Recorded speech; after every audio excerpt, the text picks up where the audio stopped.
Hello children, I am Umesh Sandra. I am going to teach you safety rules. Safety rules वो नियम जिसके द्वारा हम अपने आप को सेफ रख सकते हैं, किसी भी नुकसान से अपने आप को बचा सकते हैं। ऐसे कुछ नियम बनाए गए हैं, अलग अलग जगहों के लिए अलग अलग नियम होते हैं। जैसे रोड के लिए अलग रूल्स होते हैं, वहीं किचन के लिए अलग रूल्स होते हैं, क्लासरूम के लिए भी कुछ रूल्स बने हुए हैं। तो हमें जानकारी होनी चाहिए कि आखिर हमें किन किन रूल्स को कहाँ कहाँ फॉलो करना चाहिए। इस चैप्टर में हम तमाम ये बातें पढ़ने जा रहे हैं।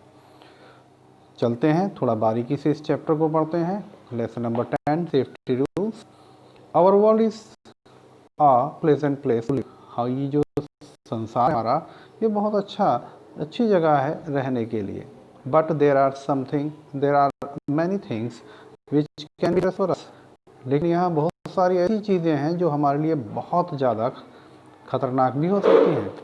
सो इसीलिए it is important for us to follow safety rules to avoid. इसलिए बहुत ज़्यादा ये आवश्यक हो जाता है कि हमें कुछ सेफ्टी रूल्स को फॉलो करना होगा एक्सीडेंट से बचने के लिए। एक्सीडेंट्स में happen anywhere and any time. Accident कहीं भी और किसी भी समय हो सकते हैं। वी कैन अवॉइड दैम, हम उनसे बच सकते हैं if we follow certain safety, अगर हम कुछ सेफ्टी रूल्स फॉलो करते हैं। Not only on the road, ना केवल सड़क पर, but also in the classroom में भी, एट होम घर पर भी, इन द किचन में भी, इन द बाथरूम में भी, ऑन द स्टेयरकेस में भी, in the closing of door and Windows, दरवाजे को बंद करने के लिए में भी और विंडोज़ को भी बंद करने या खोलने के लिए भी। इन हैंडलिंग शार्प ऑब्जेक्ट्स, जो तेज़ धार वाले जो ऑब्जेक्ट्स हैं उनको हैंडलिंग करने यानी उनको यूज़ करने के लिए भी। एंड इलेक्ट्रिकल अप्लायंसेस, और जो इलेक्ट्रिक अप्लायंसेस होते हैं जैसे आयरन है यानी प्रेस है, यानी बिजली से चलने वाले, इलेक्ट्रिक से चलने वाले जो अप्लायंसेस हैं उनको हैंडल करने के लिए भी कुछ रूल्स होते हैं। सबसे पहले हम पढ़ते हैं सेफ्टी ऑन द रोड, यानी जब हम रोड पर चल रहे होते हैं तो कुछ बातों का हमें ध्यान करना होता है। तो वो कौन सी बातें हैं, कौन से नियम हैं? We should follow the following safety rules. Road, हमें रोड पर निम्नलिखित जो सेफ्टी रूल्स हैं उन्हें फॉलो करना चाहिए। Always walk on the footpath, हमेशा फुटपाथ पे ही वॉकिंग करनी चाहिए। Never play on the road, कभी भी सड़क पर नहीं खेलना चाहिए। Always cross the road at zebra crossing, और हमेशा जेब्रा क्रॉसिंग पर ही रोड को क्रॉस करना चाहिए। जेब्रा क्रॉसिंग क्या होती है? रोड के बीच में आपने देखा होगा सफ़ेद पट्टियाँ होती हैं जहाँ से हम क्रॉस करते हैं। तो वो स्पेशली जो पेडेस्ट्रियन होते हैं, जो पदयात्री होते हैं, उनके लिए रोड को क्रॉस करने के लिए वो जगह बनाई जाती है, इंडिकेट होती है, उसे जेब्रा क्रॉसिंग कहते हैं।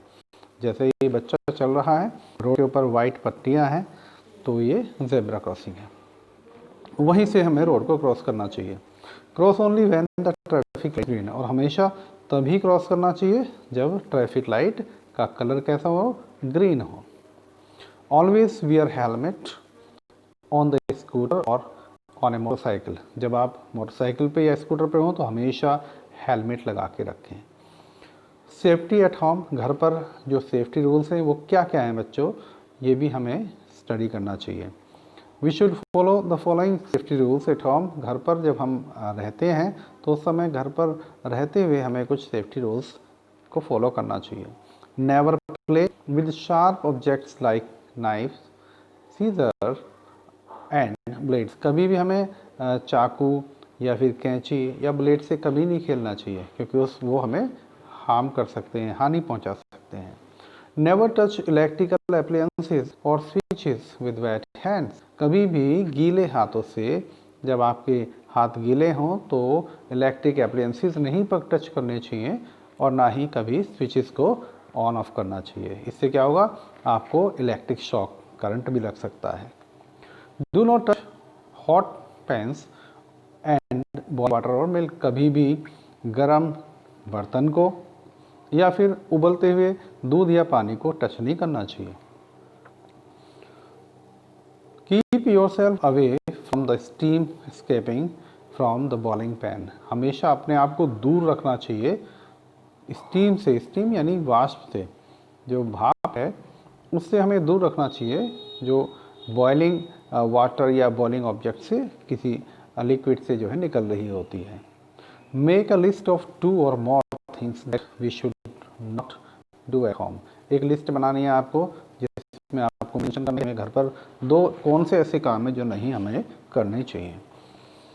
बच्चों, घर पर एक फर्स्ट एड बॉक्स होता है। फर्स्ट एड जो होता है उसमें क्या है कि अगर किसी को चोट लग जाती है या बीमार होता है तो हम घर पर थोड़ा सी फर्स्ट एड दे देते हैं ताकि डॉक्टर के आने तक मरीज़ ठीक रहे। First aid is help given to the patient before the doctor arrives.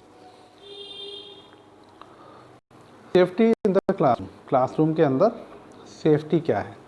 एक बात और बच्चों, very important, if you smell the leakage of gas, do not switch a match, do not light a match और electric switch. अगर आपको लग रहा है घर के अंदर गैस की बदबू आ रही है, स्मेल आ रही है, तो कभी भी फिर मैच बॉक्स को नहीं जलाना चाहिए और ना ही किसी इलेक्ट्रिक स्विच को ऑन या ऑफ करना चाहिए, इससे आग लग सकती है। ओके।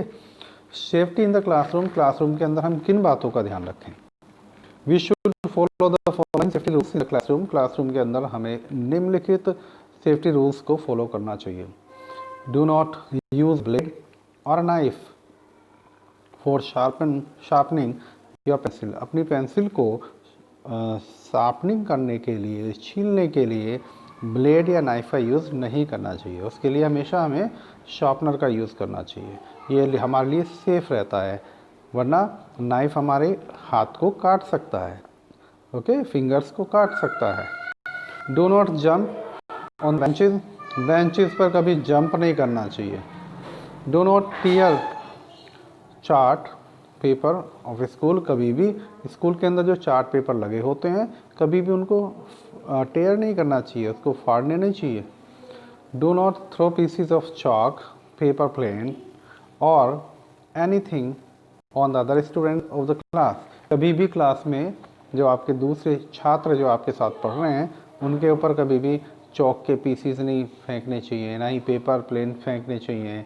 हैं, पेपर प्लेन होते हैं, और या फिर कोई भी चीज़ एक दूसरे के ऊपर नहीं फेंकनी चाहिए। ये सब जो अगर फेंकते हैं तो अच्छी क्वालिटी नहीं है, वो गंदे बच्चों की निशानी है। Safety in the playground. बच्चे, जब आप खेलते हो प्लेग्राउंड में तो आपको कुछ सेफ्टी रूल्स वहाँ भी फॉलो करने चाहिए। We should follow the following rules in the playground. Playground में हमें निम्नलिखित रूल्स को फॉलो करना चाहिए। Never play through game rough games. हमें कभी भी रफ गेम्स नहीं खेलने चाहिए। Follow the rules of the games when you are playing. और खेलने से पहले किसी भी गेम के रूल हमें पता होना चाहिए, हमें उनको अच्छे से स्टडी करना चाहिए, और जब हम खेल रहे होते हैं किसी भी गेम को तो उसके रूल्स को हमें फॉलो करना चाहिए। Play outdoor games in the park और ए प्लेग्राउंड। और जितने भी आउटडोर गेम्स होते हैं वो घर के अंदर ना खेलें, वो हमेशा पार्क में खेलें या प्लेग्राउंड में खेलें। Never attack or push and child in fun. मजाकों में किसी बच्चे पर कोई अटैक नहीं करना चाहिए, ना ही उसको पुश करना चाहिए। ओके, इससे क्या होगा, उसको इंजरी आ सकती है। ओके, एक ऐसा ही हादसा है, एक बच्चे को मजाकों में फ़न के तौर पर एक दूसरे बच्चे ने बहुत तेज़ी से दौड़ते हुए पुश किया, वो बच्चा नीचे गिर गया। नीचे गिरते ही उसका जो लिप है, अपर लिप, वो कट गया और उसका एक दांत भी टूट गया। वो बच्चा तो फन में कर रहा था, लेकिन उसको बहुत नुकसान हुआ, उसे तभी वहाँ से एडमिट कराना पड़ा। ठीक है, और उसके लिप्स पर है ना, उसके टाँके भरे गए, बैंडेजेस काफ़ी समय तक हुई। तो थोड़ी से फ़न के लिए आपने उसको, यानी उस बच्चे ने दूसरे बच्चे को हॉस्पिटल पहुंचा दिया, तो ऐसा नहीं करना चाहिए। Important facts. Vehicles take us to the different. बच्चे, जो व्हीकल्स होते हैं वो हमें दूसरे प्लेसेस पर ले जाते हैं, डिफरेंट प्लेसेस पर ले जाते हैं। We should always follow safety rules. हमेशा हमें सेफ्टी रूल्स को फॉलो करना चाहिए। We should not get in और आउट अ मूविंग बस, कभी भी हमें चलती हुई बस में ना तो चढ़ना चाहिए ना ही उतरना चाहिए उससे। जब बस पूरी तरीके से रुक जाए, स्कूल बस जिसमें आप जाते हैं, जब पूरी तरीके से रुक जाए तभी उसमें चढ़ना चाहिए, तभी उतरना चाहिए। सिग्नल बिफोर टर्निंग, जब आप टर्न कर रहे हो, मुड़ रहे हो, तो पहले सिग्नल दे दो अपनी गाड़ी का। Do not lean out of a moving बस और अ कार, जब आप किसी बस में बैठे हैं या कार में बैठे हैं और कार चल रही है, बस चल रही है, तो उस समय आप अपनी बॉडी का कोई भी पार्ट उससे बाहर ना निकालें। ओके, कई बार ऐसे भी हुआ है कि आप एक बार एक बस जा रही थी और एक व्यक्ति उससे अपने हाथ को बाहर निकाल करके बैठा हुआ था, तभी दूसरी बस आई और बिल्कुल उसकी क्लोज से निकली, तो उसका जो व्यक्ति का हाथ है ना उसके साथ ही चला गया, यानी वो कट गया हाथ। तो इससे बहुत बड़ा नुकसान हो सकता है। कभी भी अपने बॉडी के पार्ट्स को मूविंग बस या कार से बाहर नहीं निकालने चाहिए। ओके बच्चों, thank you very much for being with me for learning this lesson. The name of the lesson is the safety rules. Okay, read this lesson again and again, और इसमें जो भी पढ़ाया गया है आपको उसे अच्छे से समझें और उसे अपने जीवन में आप उसे उतारें और एक अच्छी लाइफ आप जिए, अच्छा लाइफ स्टाइल जिए, किसी तरह की कोई दुर्घटना आपके लाइफ में ना हो अगर आप इन रूल्स को फॉलो करेंगे। ऐसी उम्मीद करते हैं कि आप इन सब रूल्स को फॉलो करेंगे और दूसरे बच्चों को भी प्रेरित करेंगे। Thank you.